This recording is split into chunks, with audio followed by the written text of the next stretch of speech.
Now, I know because you listen to this show, you love Chicago. In fact, you probably know your community very well. Maybe you're involved in a block club or some other neighborhood organization because you're passionate about the place you live. Well, you might be able to turn that passion into a profession, helping others find neighborhoods that they love with a career in real estate. When you earn your license with Realtors Real Estate School, you'll have access to a community of real estate professionals who can offer guidance and mentorship. Learn how you can get started this summer. Visit realtorsrealestateschool.com/begin.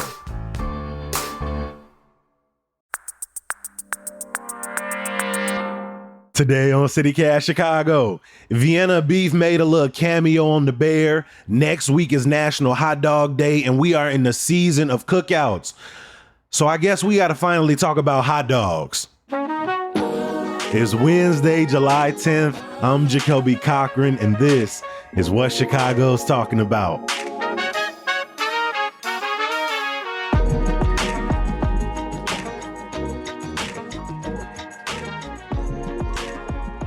I am joined by executive producer Simone Alicea. What's up, Simone? Hey, Jacoby. People getting you 2 days in a row. Gee, it's a real treat for these CityCast folks out here. Hope they appreciate it. And welcome back, producer Michelle Navarro. Hey, Jacoby. Let's start with the very basic question, regardless of form, type, how it's prepared. Just as an item, do y'all like hot dogs? Simone, let's start with you. Do you like hot dogs?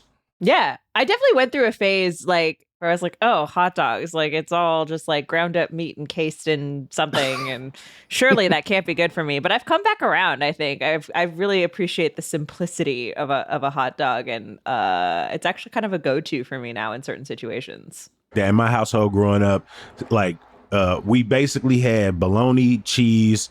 Sometimes we had bread and we had hot dogs. That's what we had for snacks. And so they're real nostalgic for me. I don't buy them as often. I don't keep them in the house as often, but I still like a good hot dog when I'm out. What about you, Michelle? Yeah, I like hot dogs. I'm not huge on them. I feel like when I go to a grease trap or a little stand or something, I usually go for a Big Baby or just something else. So it's not my first choice, but if it's around and I'm hungry, I'll definitely get one and enjoy it.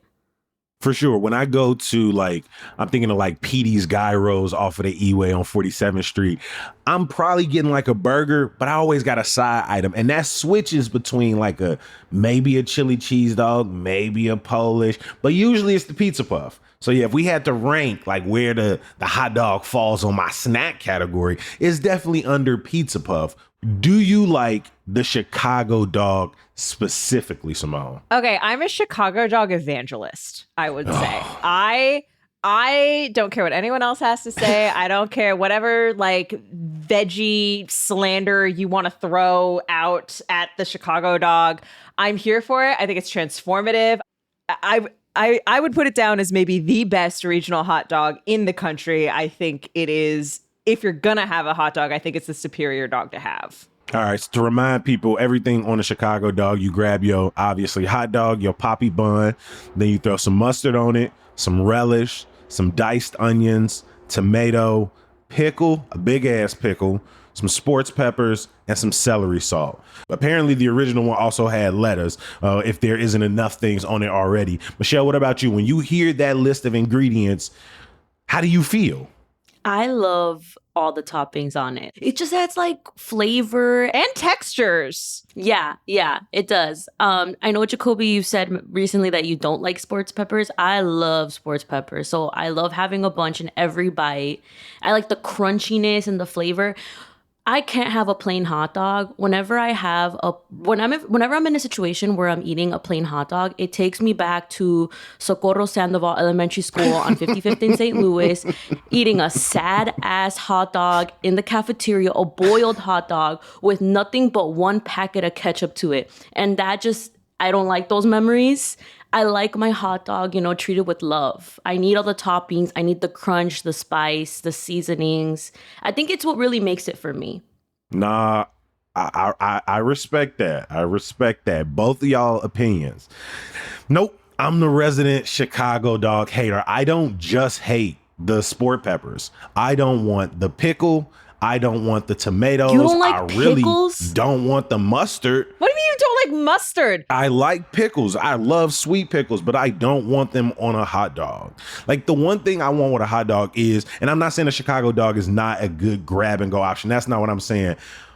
But I just want a largely simple bite that is maybe a little messy, but like sort of making sure all of the vegetables stay and I get a good bite of all. By the end of the bite, I barely taste the hot dog. And so not only do I not like the Chicago hot dog, I disagree with the idea that it's the best regional dog. I'll take a coney with some chili, some onions, and I'll even take the mustard there.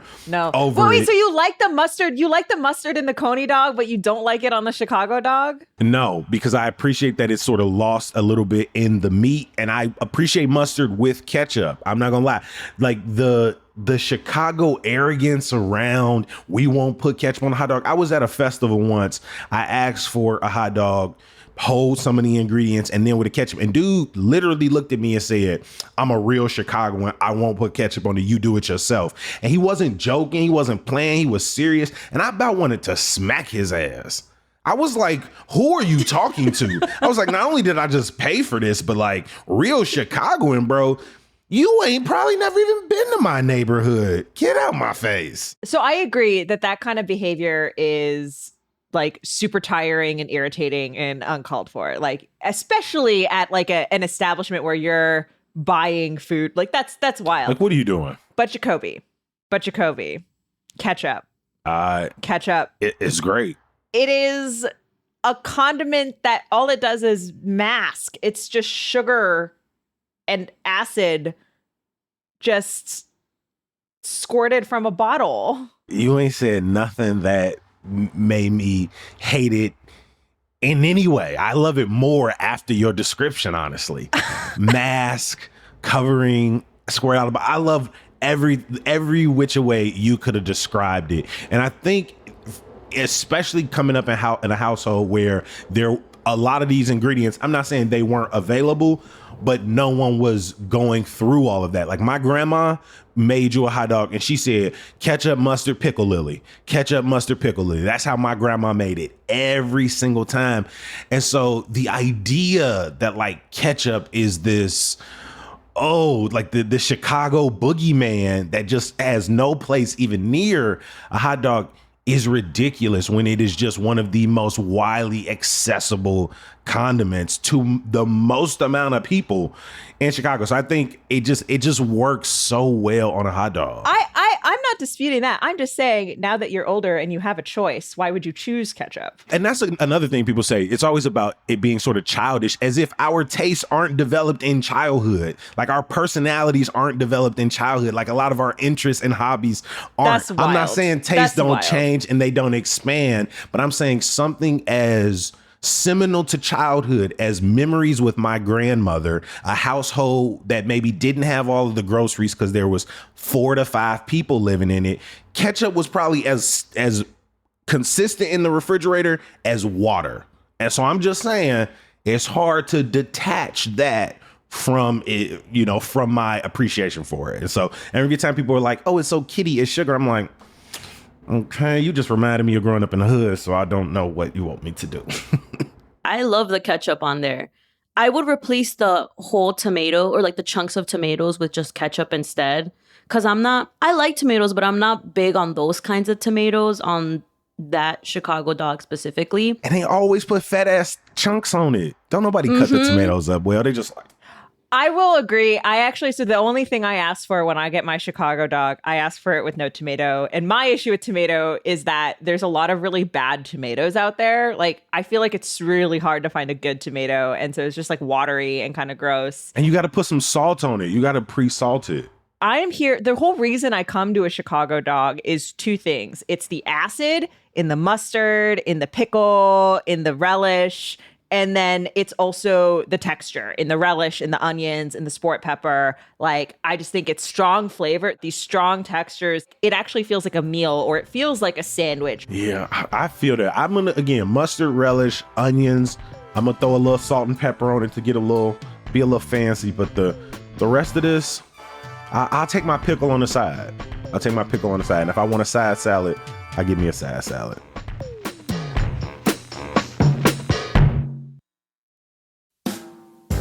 Okay, so picture this. You walk into a Memphis recording studio and you see Johnny Cash, Elvis Presley, Jerry Lee Lewis, and Carl Perkins all about to get down. No, you not dead and you are not seeing ghosts. That's the experience you're gonna get when you see $1 Million Quartet at Paramount's new Stope Island Theater in Aurora. The intimate space is actually a replica of Union Avenue and Sun Studio, so you're gonna feel like you inside of this epic jam session with these artists featuring songs like Walk the Line, Great Balls of Fire, and more. $1 Million Quartet opens July 10th with tickets on sale through December 2024. But they're selling fast, so get your tickets now at ParamountAurora.com or by calling the box office at 630-896-6666 and prepare to time travel.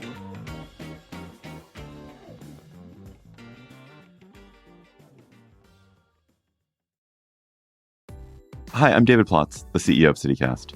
The best way to learn a language is immersion, living where the language is spoken and using it every day. That's how I learned French as a kid. But if that's not in the cards for you this year, you can still learn a language the second best way, and that's with Babbel. I live in a city with a huge immigrant population. You probably do too. And in my hometown, a lot of my new neighbors speak Spanish as a first language, and we have lots of great Mexican and Central American and South American restaurants and stores. I wanted to be able to communicate just a little bit better with some of my neighbors. So I started with Babbel, the science-backed language learning app that actually works. And after just a few extremely enjoyable weeks learning Spanish with Babbel, I've already gotten comfortable ordering at a restaurant and eavesdropping on my girlfriend's conversations with her mom. Look, learning a language isn't always easy, but with Babbel it is fun and it feels useful, basically immediately.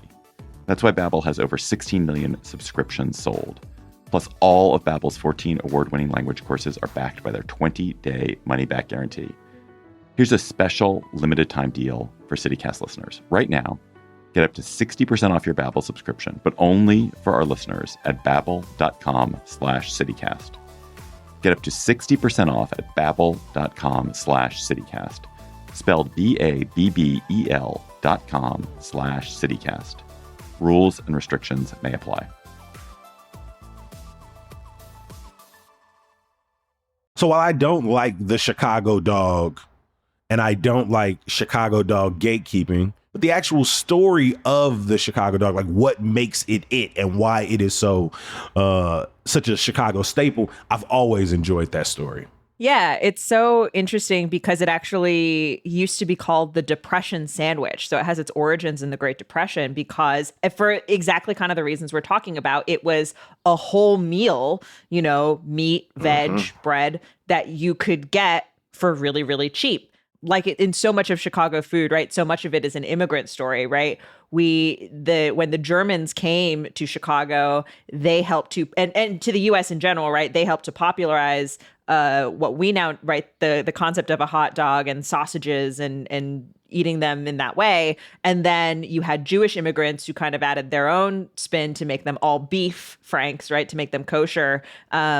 And then, of course, Chicago being the meat packing, meat processing, meat packing capital of the world, it became a natural sort of transition to creating, it's like, what are we going to do with all these meat trimmings that are coming out of, from all the butchers here? Oh, let's turn them into sausages and let's do something with those. And I do think it's a great story, and it's such a classic Chicago story as well. So when you are craving a hot dog, Michelle, where do you go to get one? I usually don't seek out a hot dog. It's because of it's either super late or I'm at a sporting event and that's what I'm craving. And so growing up, I went to Jim's Original a lot in Little Italy because it's just one of those spots that are open late and it's right by the E-way. It's just there. It's reliable. It's good. Growing up, my dad would take me there. He loves the Polish sausages. That's his go-to. So that's, the original Polish stand. And so he'll get a Polish. I get just a regular Chicago dog and a side of fries. It's just kind of those spots, especially if you're on the South Side. There's not a lot of things that are usually open late. It's you get tacos or you get like hot dogs or a burger. And so I feel like that was kind of our go-to. Vienna Beef started inducting places into their Vienna Beef Hall of Fame in 2006. There are over 100 places in the Hall of Fame between 2006 and 2024, and Jim's Original is in it. What year would you guess they were inducted? Look at you sneaking in some trivia. Mm-hmm. Okay. I have a guess. No, I have a guess too, because they just celebrated this past Monday. They just celebrated 85 years. Because 85 years, I would think it's like that same year. So you said 2006. So I would say 2006. I was going to say the same thing. I think they're in the first round of inductees because I know Jim's is classic. It's on basically every list. It is sort of said in the same breath as Chicago Dog. You both would be wrong. That is a great guess. That is what I assumed when I looked it up as well. But no, there were 30 inductees, over 30 inductees in the original class, and Jim's wasn't inducted until 2013. Wow. Yes, 2013. Good guess, though. I'm glad y'all putting some respect on their name. You were about to say the most recent hot dog you had. Where'd you get that one from? Yeah, I had a friend visit me recently. So we went to a Cubs game, and so we got a dog there. And it's one of those quick dogs where you just like pick it up at the window and then you put your own toppings, which I love because then I get to pick specifically how much I want of everything. And then before that, I went to the Wiener Circle for the first time up in Lincoln Park, which is how was that experience for you? Experience? Yeah, that's what I thought too. Did you know what it was before you went? I did okay. know. I went with friends who like had gone before. And so I was expecting entertainment and a side of possible emotional abuse. And it was really, honestly, really funny. The person who served us, the woman at the window, was actually really funny and lovely. And she was very kind to us, kind of, but really mean to other people, which was very funny, especially because I think she liked us because we were giving her back the same energy versus the other people who walked in who were just like, oh, and it's like, you didn't know how this was going to be. Yeah, here's the secret for people in case anyone is like, what are they talking about right now? Wiener Circle, notorious for this very kind of rude yeah, they're purposely rude. They purposely scold you. It's kind of a bit. It's a bit. But it's kind of not a bit. Nah, I've gotten Poochie at the window, Roberta Poochie Jackson, before. Not only is she demanding that you give her a tip, you got to go get the Venmo. So like it follows through. You can reject, but you know, I don't know how the peer pressure worked on me. I followed through, gave the tip. But yeah, I asked for ketchup on the hot dog. Basically told me I was a stupid son of a bitch. But it's okay when she does it. It's all right. It's all right when they do it. Hey, she black as hell. I ain't finna say nothing to her. Poochie Smith, because I said earlier that make me want to smack the hell out of somebody. Poochie sounded like she was finna smack the hell out of me. So it was a difference. I was like, the stare down worked. But I've been a few times, and it is a little bit jarring every time. But they've got that great patio in the back now too. It's kind of wild because like you go in and it's still like a hot dog stand and it's kind of grungy, but then also they've got this like beautiful patio in the back and a bar, and you're like, what? All right, same question. The Wiener Circle, another Hall of Fame restaurant. What year do you think they were inducted? I would guess this might be too early. I would guess like 2014.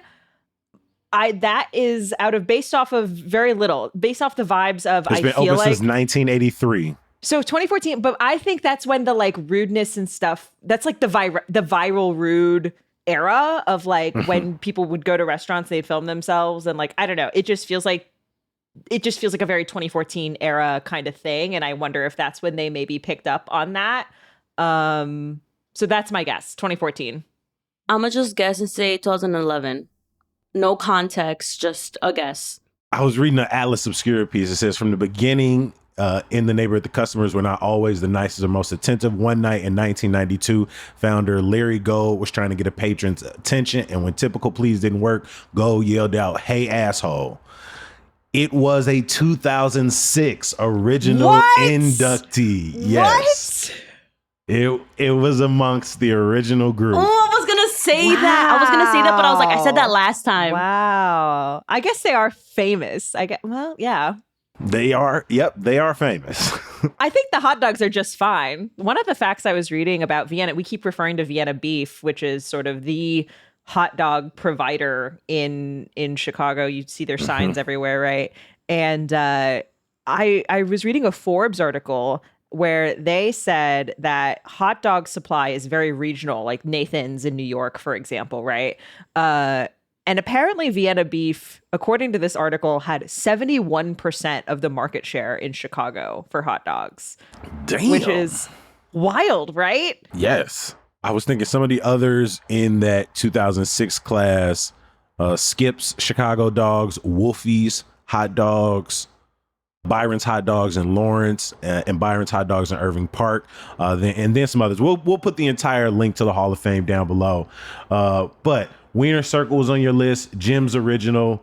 Simone, what about you? Do you have a spot, or do you just end up eating hot dogs when you out? I think for me, it's all about context. And I think the context I end up eating hot dogs the most often is when I am being a tourist in Chicago. So it's like when I end up at Navy Pier, when I'm in Millennium Park, when I'm down by Museum Campus. Some of those vendors and like some of the stuff they're serving, you're like not quite sure, like, is it going to be good? What is this? Like, is this really what I want? Whereas like even like a relatively low quality hot dog is still going to fill you up and it's still going to taste good. Like, so long as they're not boiling it, which most of these vendors aren't, they're either steaming it or they're charring it. So like that to me is the like context in which I am most often eating a hot dog. I'm almost never like stopping off and getting it. The other place for the vegans out there, I often get the vegan dog at X Market in Uptown. It's a vegan food hall.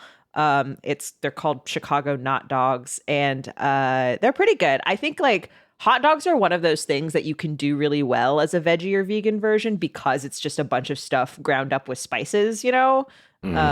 And so actually what I like is they offer a deal on Wednesdays where it's like a $3 hot dog with any other purchase. And so it's like I get a milkshake that is, or I guess a not milkshake, dairy-free milkshake with a vegan hot dog, and it's pretty tasty. I'm into it.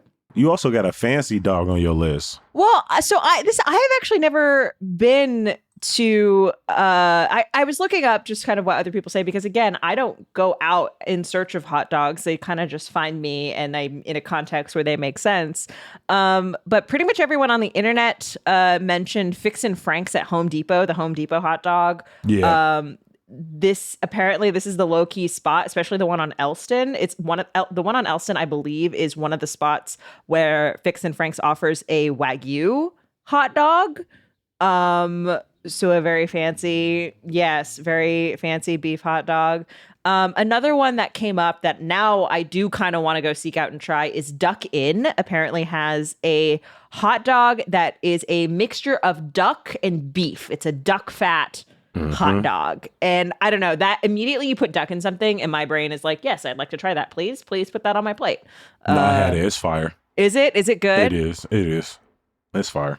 Did you eat it with ketchup? No, I ate it how they made it. And they make it the sort of traditional way, but it carries. But again, I think I probably took the sports peppers off. I'm always going to take them off. I read somewhere that Chicago and New Orleans are the largest consumers of sport peppers between Jardinera and Muffaletta.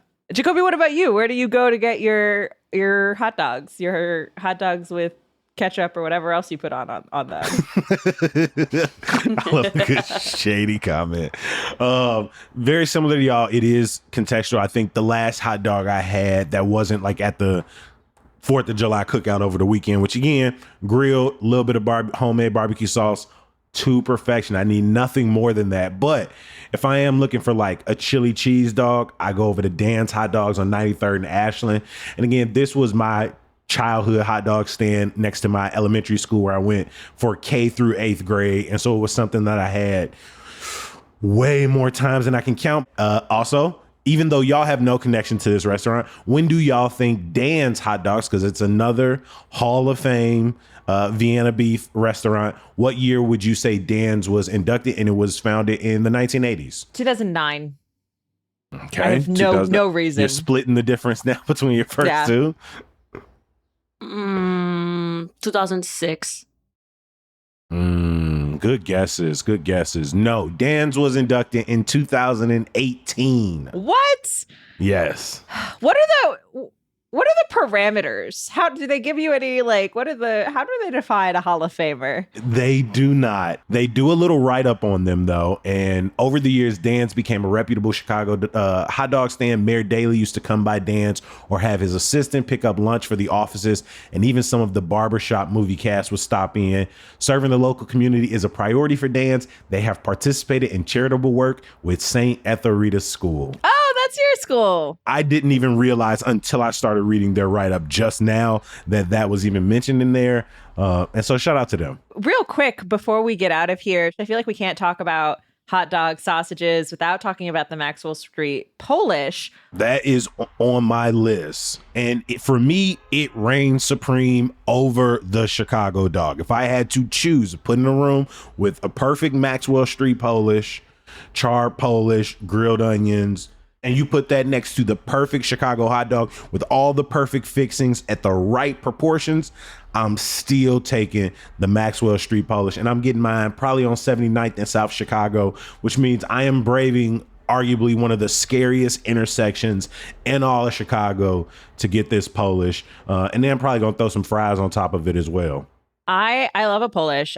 Polish is a close second for me. I think it is sort of like, to me, it is sort of the things done simply but done well, right? And I think in many ways the Polish sausage is superior to the beef frank. I love grilled onions and I love mustard. I assume you don't get yours with sport peppers, Jacoby, which is the original way to eat it. I do not. But again, the mustard and the grilled onions, those work together for me. I don't love mustard, but I do appreciate it in a certain context. Like I use it as a binder and I love honey mustard, so. It's because you like the sugar. Yes, Simone. Yes, I do. That's why my mouth is. You sound like my dentist. Like my dentist looked at my mouth and just went, "You like Laffy Taffies, don't you?" And I said, "Yes," and I always have. Now you know that about me. Simone gonna take you to get a vegan dog soon. I need to take my ass to X-Mart now. I will eat. I'm so the opposite, Jacoby. I will have my vegan hot dog with extra mustard and a pickle beer. That's like the level of acid I'm looking for in my life. I will say this, for as much as I dislike it and as much as I appreciate other Chicago foods, again, I'm taking the Polish, I'm taking a slice of deep dish, I'm taking a pizza puff, I'm taking the brownie.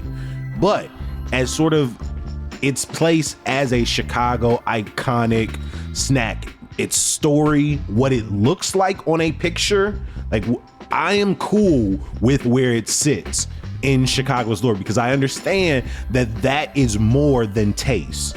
That is about, that's narrative, that's aesthetic, accessibility, all of these different things. Like, again, its relationship to Navy Pier and sporting events and your street vendors. For that reason alone, I think it should sit where it sits on the overall ranking and list. Chicago iconic food.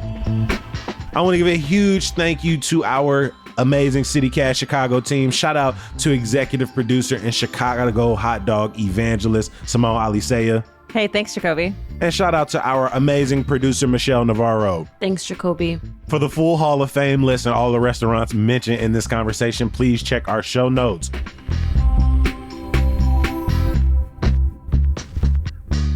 Before we let you go, stay tapped into all CityCast Chicago has to offer by visiting our website, chicago.citycast.fm. And if you're saying to yourself, what do you mean you got more to offer besides the podcast? First off, where you been? Second of all, yes, we got great articles, neighborhood guides, and our fantastic daily newsletter, Hey Chicago. All you got to do is subscribe, and we'll send all of these things to your inbox every morning, Monday through Friday. One thing you can only get on the podcast, sadly, some good news. I have got some great music and dance events for you this week. The North Center Summer Music Series kicks off today at the North Center Town Square with the Pocaholics. Hyde Park's Harper Court Music Series is back tomorrow with DJ Funkadesi, and Deeply Rooted Dance presents their Summer Dance Intensive this Friday and Saturday at 7:30 at the Logan Center for Arts. Links for all of these are in the show notes. We are going to be back bright and early tomorrow talking about some of the best open mics across Chicago. Talk to you then. Peace. I'm okay with that being people's first thought. Just for me, you know, let me go get you a double pizza puff with mild sauce and lemon pepper in, and you tell me that ain't better than a Chicago hot dog. You be lying, Brody. You be lying. I think another reason that I'm such an evangelist for the Chicago dog is because I'm from Seattle, and the Seattle dog is so... I should have asked that. That's a good point. It's so what is ridiculous. It? A Seattle hot dog is a hot dog on a bun with grilled onions and cream cheese. Nah. Michelle's face.